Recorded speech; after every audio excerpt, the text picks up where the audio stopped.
Қайырлы күн достар, бізге керегі ипіміз жабылған, жабылмаған қалай тексереміз. Ол үшін KGD gov.kz сайтына кіреміз. KGD gov.kz деп жазып аламыз және кіреміз. Осылай ашылады. Мына бірінші тұрған KGD комитет государственных доходов. Басамыз.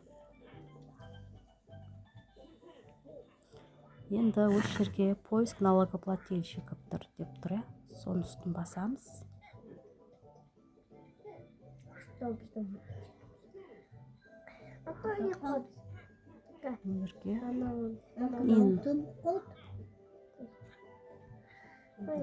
ете саламын. Я не робот.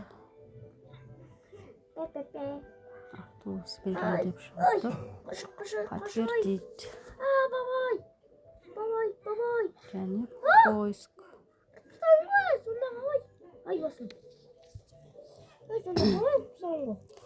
Бізде ИП дата снятия с учета 7-10 ИП жабылған осылай тұрады. Егер жабылмаған болса, дата снятия учета астында болмайды.